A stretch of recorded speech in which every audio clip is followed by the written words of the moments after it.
ডাকসুর মনোনয়ন ফর্ম সংগ্রহের শেষ দিনেও সকাল থেকে অনেক প্রার্থী মনোনয়ন ফর্ম সংগ্রহ করছেন এবং একই সাথে কেউ কেউ জমা দিচ্ছেন। বান্ডেল থাকলে প্রতি সেনমানিতে টাকা বাঁচবে। বিকাশ সেনমানি বান্ডেল কিনে জিতুন প্রতি লেনদেনে। ডাকসু নির্বাচনের চিফ রিটার্নিং কর্মকর্তা অধ্যাপক মোহাম্মদ জসিমউদ্দিন জানান, ছাত্রদল কিংবা অন্য কাউকে সুবিধা দিতে নয়, সাধারণ শিক্ষার্থীদের কথা ভেবেই মনোনয়নপত্র তোলা ও জমাদানের সময় বাড়ানো হয়েছে।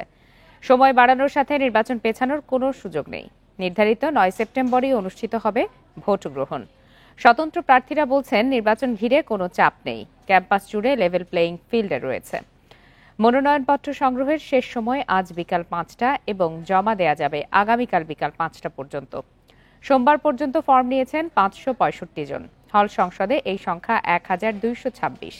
এরই মধ্যে পূর্ণাঙ্গ প্যানেল ঘোষণা করেছে ছাত্র শিবির, ছাত্র অধিকার পরিষদ। ছাত্রদল নেতারা ফর্ম নিয়েছেন আলাদা আলাদাভাবে।